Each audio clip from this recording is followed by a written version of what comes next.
Boom! Okay, magandang hapon po. Kumusta po kayo?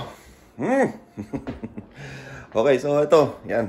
Tapos na naman yung isang araw na trabaho, kaya dumating na naman ang hapon. And then, gaya ng ginagawa natin tuwing hapon, ano? Magluto na naman tayo. Yan po yung lulutuin natin ngayon, pork hocks. Yan, lulutuin po natin ngayon yan. Okay. So, yan lang po yung sangkap na gagamitin natin. At magluluto po tayo ng original Filipino recipe. Okay, so ayan. Bagong gising na ako. Pasensya na kayo. Okay? So, hiwa-hiwain ko lang po yung ano natin. Pag hiwa-hiwalayin ko lang po yan. Nalagari na po. Okay? Pag hiwa-hiwalayin ko lang po yung pan natin. Pork hocks natin. And then, hiwain ko lang po itong ating bawang sibuyas. And then, proceed na po tayo. Alright? Balikan po natin kaagad. Okay, welcome back. So, yun na po yung ating mga pata-pata, yung pork hocks natin. Nahiwa-hiwa ko na po siya. And then, yan naman po yung bawang sibuyas natin. At sa pundo pong yan, syempre, umpisan na po natin ang ating pagluluto. Alright. So, dyan nga po, ay nagpainit na po tayo ng mantika. Okay. So, ang gawin po natin, isilagay na po natin yung ating bawang at saka sibuyas. Alright.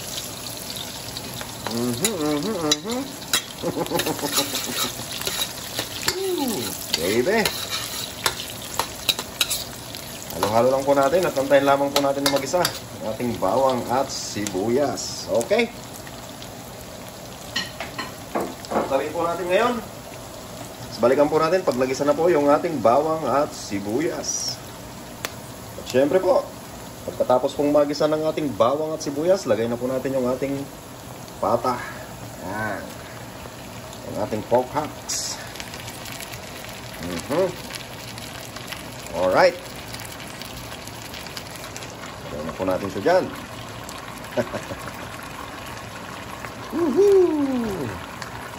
Oh yeah, baby. Okay. So,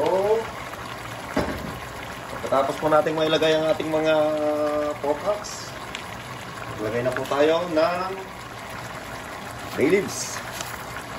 Lagay na natin lahat. At saka paminta. Pamintang buo. Ayan. Ding-ding. Ayan. Lagay pa tayo ng pamintang buo. Alright.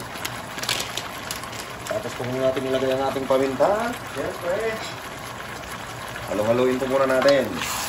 Ayan. Ayan. Para po mag-infuse lahat ng mga ricadong nilagay natin. Okay. Alright. Ayan po. Haloin naman po natin. Ayan. Okay. Tapos po natin mahalo-halo, siyempre. Hayaan po muna natin na mag-infuse lahat ng mga kanya. Nilagay natin mga ricado. So, ang gawin po natin, istakpan po natin. Okay? At pagkatapos, balikan po ulit natin mamaya. Alright. Check po natin yung ating niluluto. Yan. Pagkatapos po ng ilang bali-baliktad. Pagkatapos po ng ilang halo-halo. Yan, ganyan na po yung tsura niya. So, gawin po natin ngayon is maglagay na po tayo ng tubig. Yan. Dagdagan pa po natin.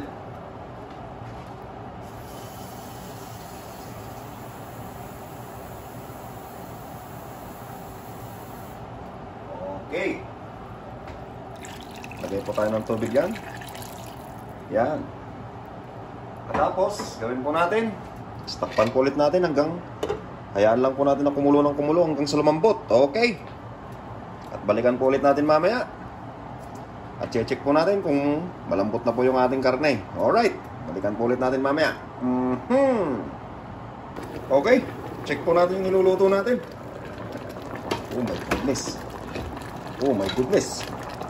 Oh my goodness. Malambot na po siya. Pero para sa akin, kulang pa po yung lambot niya.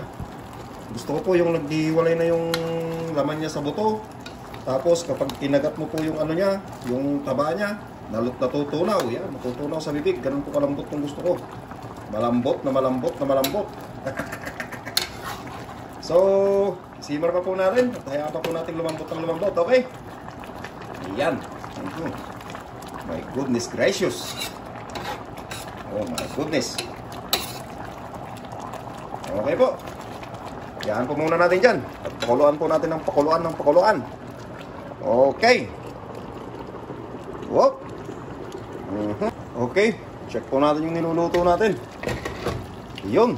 Konting-konti na lang po yung sabaw niya, no? Check po natin. Nakita niyo po yan. Humihiwalay na po yung buto niya sa ano. Oh. Grabe. Oh, sobrang lambot na yan. Oh, may isa pang buto dito. Yun, oh. Oh my goodness. So, sa punto po yan, timplahan na po natin, no? Okay. Pinalitan ko na rin po yung apoy niya. Oh my goodness, sobrang lambot. Lagyan na po natin yan ng toyo. Lagyan po natin ng toyo. Yan. Para po mapakapit pa po natin yung lasa niya. Yan. Habang may sabaw pa po siya. Okay. Yan. Saka po natin isisimmer ulit yan. Okay. Alright.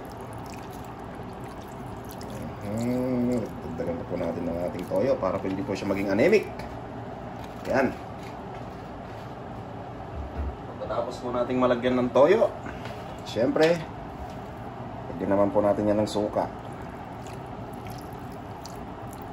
Yan. Okay. And then, lagyan po natin ng konting asukal.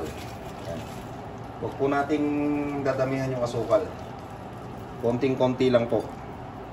Para lang po, pang paano lang po sa ano niya. Dapat hindi po lumasa yung asukal niya. Yan. Para lang po pamatay sa suka at saka sa toyo natin. Okay? Alright. Tapos po, para po may konting trail yung ating niluluto. Lalagyan po natin yan ng yan. Lalagyan po natin ng dried chili. Yan. Okay. Tapos po natin mailagay lahat ng ating mga kwan. Siyempre, halo-halo po natin. Yan. At hayaan lamang po natin na kumulo dyan ng kumulo hanggang maiga. Yan. Hanggang sa maging dried po siya. At siyempre pa po pala, may nakalimutan pa po tayong ilagay. Para pa po makapag-adjust tayo mamaya. Lagyan po natin yan ng magic. Yan. Okay. Lagyan po natin ng konting magic. Saka po natin ihalo-halo. Okay. Alright. Oh my goodness, ang bango. Yan. Okay. So, ayan po. Hayaan lamang po natin dyan na kumulo ng kumulo hanggang po sa maiga. Balikan po ulit natin mamaya. Ano po?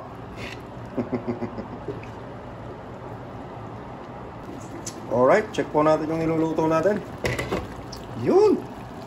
Ganda ng itsura. Grabe. Oh my goodness.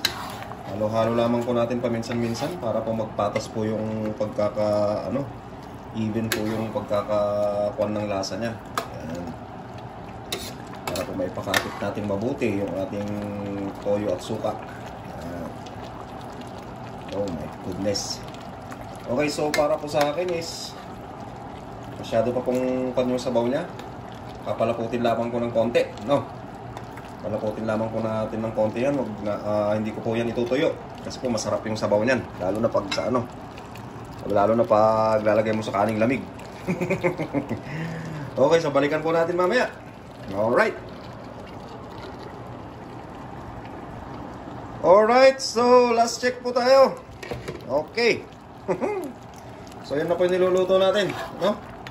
Kita nyo po, nag-iwahiwalay na yung mga buto niya. Umiwalay na sa laman. Alright, sobrang lambot na po yan. Yung taba po niya, natutunaw na sa inyong bibig. Alright. So, ang gawin po natin ngayon is patayin na po natin. Kasi po, sakto na po para sa akin yung sabaw na yan. Alright. Kasi nga po, gaya ko lang sabi ko sa inyo kanina, masarap po yung sabaw niyan. Okay? Alright. Kita niyo po? Baby, yummy. Okay. So, thank you. Yan po yung luto natin ngayong gabi, no? At maraming salamat po sa patuloy niyong panonood sa ating channel. Okay. So, hanggang sa muli po, ito po yung lingkod, Jeric TV. Sana po hindi po kayo magsawang magsubaybay sa ating channel. At yan po ang luto natin ngayong gabi. Alright. Yummy. Maraming salamat po sa inyong lahat. Good night po.